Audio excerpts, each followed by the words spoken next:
quitté la cité phocéenne. L'émission Diar El Ghorba, vous le savez, était à Marseille pour quelques jours. Nous avons eu l'occasion de rencontrer des Algériens, d'expliquer un petit peu l'histoire de cette immigration algérienne, comment elle s'est faite vers la France en tous les cas, à partir de cette ville de Marseille. Aujourd'hui, à bord du Tariq Ibn Ziyad, nous allons encore parler de l'Algérie et spécialement du retour vers l'Algérie, puisque beaucoup d'enfants d'immigrés, je veux dire, de 4e ou 5e génération ont envie de rentrer au pays. Qu'est-ce qui a été mis à leur disposition? Comment peuvent-ils aujourd'hui rentrer, reconstruire, aider en tous les cas à la construction de leur pays après que leurs parents aient construit et aidé à reconstruire la France? Comment peuvent-ils aider au développement de leur pays? Nous allons encore rencontrer des familles et nous allons en parler spécialement avec notre invitée Naïma Iratni, qui est présidente de l'association Maison de l'Algérie. Nous allons parler avec elle des éventualités de retour de l'Algérien vers son pays d'origine.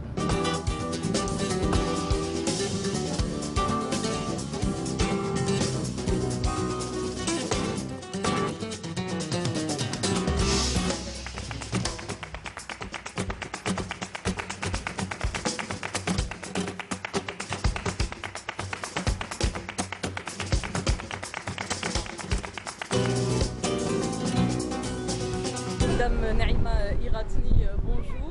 Bonjour. Vous êtes présidente de l'association Maison de l'Algérie, qui est partenaire de cette émission Diar El Ghorba spéciale Marseille. Est-ce que vous pouvez nous présenter en 2 mots votre association? Nous aurons l'occasion tout au long de cette traversée vers Alger d'en parler plus longuement.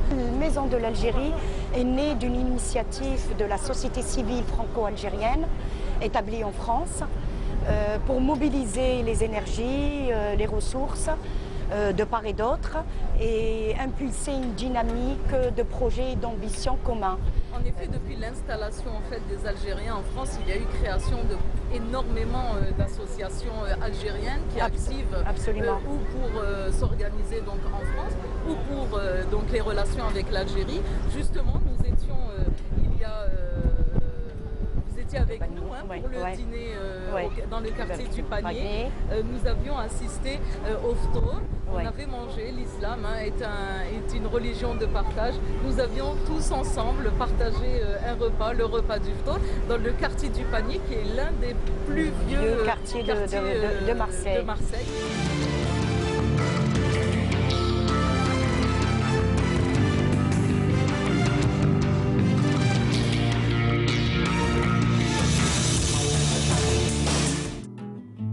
Le Panier est un vieux quartier pittoresque de Marseille situé dans le 2e arrondissement, caractérisé par ses ruelles étroites demeurées telles qu'au Moyen-Âge.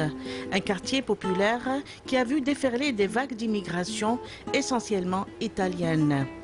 Aujourd'hui encore, de nombreuses familles d'origine corse ou maghrébine habitent dans ces maisons aux façades dignes d'un décor de film. Autrefois pauvre et insalubre, le Panier a fait peau neuve ces dernières années. Il est devenu un lieu de convergence des touristes. Des bâtisses ont été restaurées, des ateliers d'artistes y ont été créés et même la série télévisée très prisée Plus belle la vie a été tournée dans ce même quartier. Que les rues sont tellement étroites que c'est un mode de vie à la méditerranéenne bien sûr, mais c'est le plus vieux quartier de Marseille. Vous avez l'église des Accoules qui a été construite au XIIe siècle et tout le quartier alentour aussi. Puis le quartier a été rénové, une volonté politique de rénover ce quartier, d'en faire un quartier à la mode. Comme à Paris, à Montmartre, etc. Ils ont voulu un peu faire ce genre de quartier. Ils ont rénové, les loyers étant devenus beaucoup plus chers. Une partie de la population maghrébine n'a pas pu y revenir. Par contre, se sont installés beaucoup d'artistes. Nous avons été conviés à rompre le jeûne en plein air avec des familles musulmanes, mais aussi avec leurs voisins de confession chrétienne ou autres. Les gens ne sont pas venus les mains vides. Ici, on partage tout dans la convivialité. Par contre, Radio Algérie, je ne sais pas ce que tu me dis.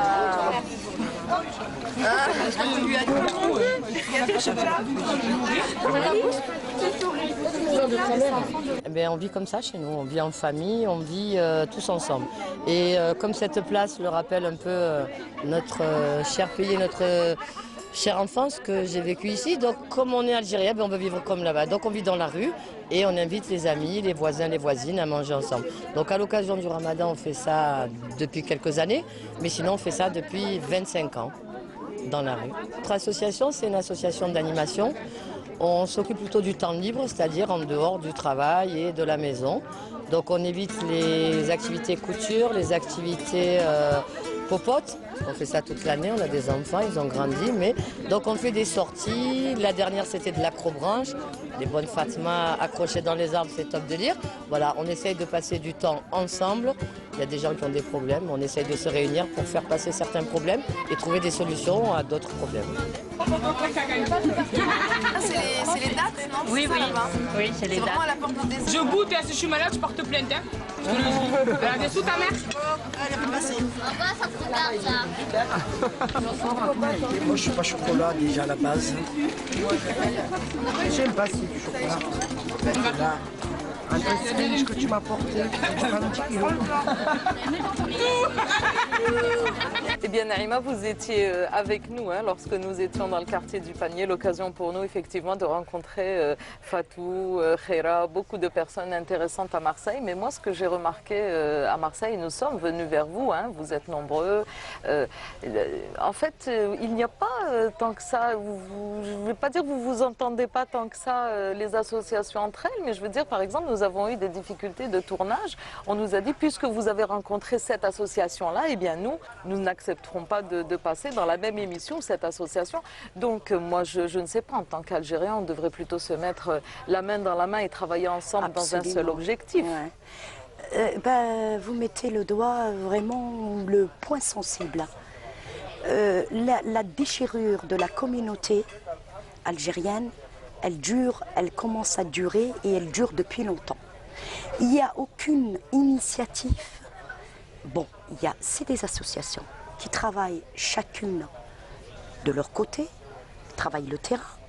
Mais ce ne sont pas, attendez, nous allons quand même remettre cela dans le contexte. Ce ne sont pas des associations algériennes. Ce sont des associations d'Algériens qui vivent en France, mais elles sont de droit français. Ah, de droit français, voilà. Absolument. Donc absolument. Ce sont des associations françaises qui évoluent, qui travaillent, qui activent sur le terrain français. Voilà. Mais si je sors, disons l'algérienne, parce qu'elle travaille en direction de la communauté, la plupart. Et de l'autre côté, elle s'intéresse beaucoup plus à l'autre rive qui est l'Algérie. Donc le dénominateur commun, c'est l'Algérie. Plus de 300 000 Algériens vivent à Marseille, cette terre qui n'a cessé d'accueillir des émigrés venus d'Italie, du Maghreb et d'ailleurs. Au fil du temps, un lien particulier s'est tissé entre les deux rives de la Méditerranée. Tel un cordon ombilical, des dizaines d'associations issues de cette communauté œuvrent dans l'intérêt des populations locales et de leurs compatriotes résidant en Algérie. À l'image d'Idées Méditerranée créée en 1999, qui a pour mission notamment de mobiliser les savoir-faire concernant la gestion des services publics, transport, logistique, eau, santé, éducation, disponibles en région PACA pour promouvoir la coopération et le transfert des compétences vers les pays du sud de la Méditerranée. Idées Méditerranée, ça veut dire initiative et développement local en Méditerranée. Donc nous, en tant qu'association, on ne pouvait qu'agir à petite échelle. Et donc notre démarche, c'était de trouver des projets dans des villages, dans des villes, en Algérie, mais relayés par les migrations algériennes. Les petites associations de villages de migration. Alors on a eu quelques projets plus importants avec beaucoup de pays, des projets européens. Mais sur ce volet projet, nous avons eu par exemple un premier projet avec M. Zidane, sur l'eau potable dans son village à Bourkhlifa, à côté de Béjaïa. Finalement, un an après, il y a eu de l'eau dans pas un village, mais dans 5 ou 6 villages, grâce quand même à l'initiative du père Zidane, de Abd Ismaïl. Ali Temiza, lui, préside l'association des commerçants de Belsace à Marseille, un quartier typiquement maghrébin. Au départ, ce n'était pas l'association des commerçants, disons, qu'on avait visé au départ. C'était la prise en charge un petit peu des vieux, c'est-à-dire de tous ce qu'on appelle ici les Shibani Terana, qui étaient donc dans une précarité pratiquement totale. Ils avaient beaucoup de problèmes, tant administratifs que communication entre donc, les Français pour régler leurs problèmes administratifs. Et bien sûr, c'est là où donc, on est intervenu. Et de par donc, cette prise en charge de ces vieux, donc on a créé cette association des commerçants pour rendre plus légal, pour qu'on puisse donc nous occuper réellement donc, de ces gens-là. Tamour Développement, qui signifie pays développement, s'attelle quant à elle à garder le contact avec les associations algériennes. Effectivement, qu'il est temps que aussi de l'autre côté, qu'on puisse maintenir et vivifier ce lien solidaire, mais en même temps qui se traduit concrètement sur le terrain par des actions multisectorielles sur l'économie, sur le social, sur l'agriculture, sur le développement, l'environnement, qui à la fois, c'est-à-dire en constituant un relais des actions de l'immigration. Il y a une très bonne volonté, et comme l'a souligné notre ami Bouzid, il faudrait que ça s'appuie sur une forte participation citoyenne de l'autre côté de la Méditerranée, et c'est l'action pour laquelle nous sommes résolument engagés. La culture n'est pas en reste puisque l'association culturelle Amazir œuvre pour la promotion de la culture algérienne en organisant des expositions, des rencontres et des événements artistiques. Nous œuvrons pour tout ce qui pourra apporter un plus à la diversité culturelle et œuvrer pour la promotion des valeurs de citoyenneté à vocation sociale, éducative et préventive. Nous sommes donc sur le Tariq Ibn Ziyad en compagnie de Naïma Iratni, qui est présidente de l'association Maison de l'Algérie, qui a été partenaire de Diar el-Ghorba sur cette émission spéciale Marseille. L'association Maison de l'Algérie est née de la volonté de la société civile franco-algérienne établie en France. Donc, afin de mobiliser les énergies, les ressources de part et d'autre, impulser une dynamique de projets, d'ambition commune entre la France et l'Algérie. Donc, bien sûr, elle est dédiée en priorité à la jeunesse parce que c'est maintenant cette génération 5e ou 4e, ou on peut dire, qui va venir, qui est en train de porter Maison de l'Algérie. Donc on a cette vocation de bâtir ce pont d'intelligence et on remercie aussi Diar el-Ghorba qui nous a invités dans ce voyage pour un petit peu présenter nos projets et notamment le projet du pont d'intelligence entre la jeunesse des deux rives. Voilà. De quoi il s'agit concrètement? Il s'agit de mettre, c'est-à-dire de créer la génération entrepreneur en Algérie. On sait que l'Algérie a besoin de l'entrepreneuriat. On sait que l'Algérie a besoin de ce savoir-faire de cette communauté. Et notamment, on s'intéresse dans le cadre du dispositif Enseigne. Donc nous avons... Vous parlez des immigrés, hein, je veux dire des enfants d'immigrés algériens qui ont cette volonté de retourner. Vous pensez qu'il y a réellement volonté de retour? Vous pensez Bien sûr, absolument, dans leur pays? Oui. Volonté de retour, pourquoi vous ne la voyez pas? Parce qu'il n'y a pas une certaine communication qui transmet. Maintenant qu'on est Maison de l'Algérie, on a placé en priorité la communication. Là, le projet du pont d'intelligence, il a été lancé en 2011. C'est un appel à la jeunesse des deux rives. On a eu en 2011 une 50aine de jeunes.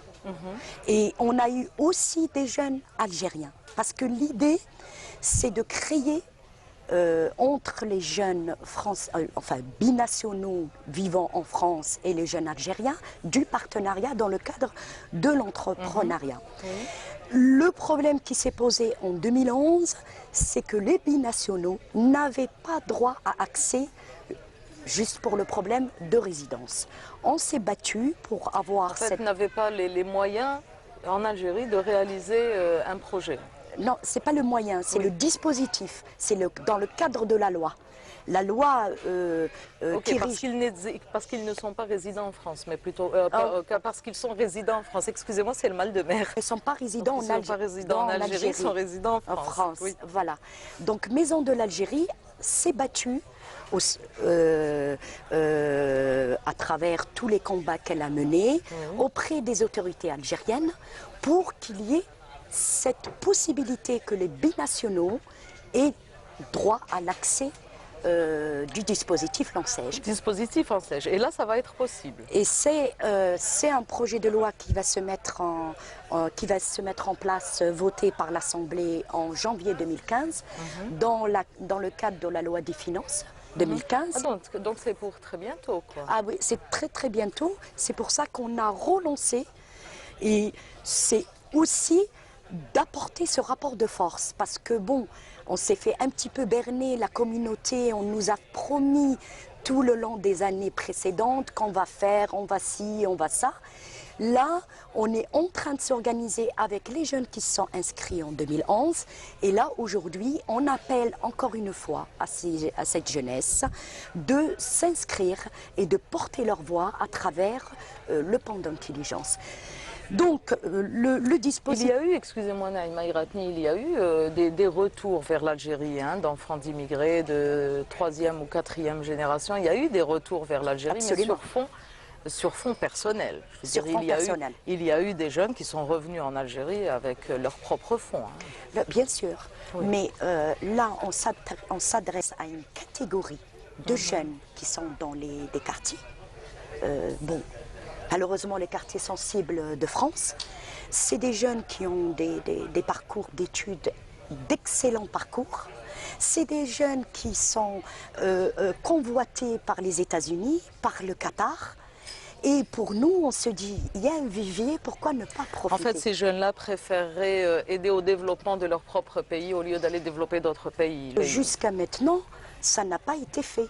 C'est jusqu'à maintenant, il y a une initiative personnelle, celui qui a les moyens, il peut venir, mais de l'autre côté, pour ceux qui ont eu l'initiative personnelle, ils sont confrontés à des difficultés, alors que nous, dans notre programme, il y a un programme de formation, il y a un programme de suivi, il y a un programme de développement. Le site web, c'est www.maisondelalgérie.org. C'est là qu'on peut vous contacter. Ou .fr. Donc c'est là que vous pouvez contacter Maison de l'Algérie si toutefois il y a un formulaire, si toutefois vous avez envie d'aller en Algérie. Au fait, il y a une tranche d'âge à respecter. Absolument, absolument. Voilà. C'est dans le cadre du dispositif Lancège, 19-35 ans. C'est porté à 40 ans quand le porteur de projet générera 3 emplois pérennes. En tous les cas, l'Algérie a toujours ouvert les bras à ses enfants. Et ça continue à être le cas aujourd'hui. Et les volontés de retour, si elles sont nombreuses, eh bien tant mieux, à condition que celles-ci peuvent nous apporter à l'Algérie quelque chose, que chacun apporte du gagnant-gagnant. Sa petite pierre pour l'édification d'un pays fort, ça c'est l'essentiel. Donc les compétences, l'Algérie en a toujours besoin. Eh bien, Naïma, ça commence à bouger un petit peu. Nous sommes à bord du Tariq Ben Zied. Là, ça commence à bouger parce qu'il ne fait pas très beau temps aujourd'hui. Donc, nous allons arrêter cette discussion-là. Nous continuerons un petit peu plus tard. Inch'Allah. Nous sommes encore là pour une vingtaine d'heures, donc ça va. Ça va. À tout à l'heure. À tout à l'heure. Eh bien, merci Naïma Iratni d'avoir participé à cette émission. Merci à Maison de l'Algérie d'avoir été notre partenaire sur cette émission sur Marseille. Eh bien, peut-être les projets dans l'immédiat, là maintenant, quand vous descendrez du bateau, j'imagine que vous avez du travail sur Alger. Oui, les projets dans l'immédiat, on a commencé déjà au niveau du bateau à présenter nos projets. Je suis en train d'organiser un rendez-vous avec le ministre de la Jeunesse, le nouveau département qui s'est mis en place, le ministère du Tourisme et pourquoi pas, bon, puisque je reste 2 jours, on va revenir bientôt, Inch'Allah, avec la jeunesse. Eh bien, Inch'Allah, nous vous souhaitons plein succès dans toutes vos entreprises, Inch'Allah, et merci d'avoir été parmi nous pendant cette traversée. Mesdames, Mesdemoiselles, Messieurs, merci d'avoir suivi cette émission spéciale Diar el-Ghorba, spéciale Marseille, à bord du Tariq Ibn Ziyad. Nos remerciements vont à l'ENTMV, l'entreprise nationale de transport maritime des voyageurs, pour l'accueil et pour la prise en charge à bord. Nous remercions tout particulièrement le commandant Malki qui a été aux petits soins durant ces traversées. À très bientôt.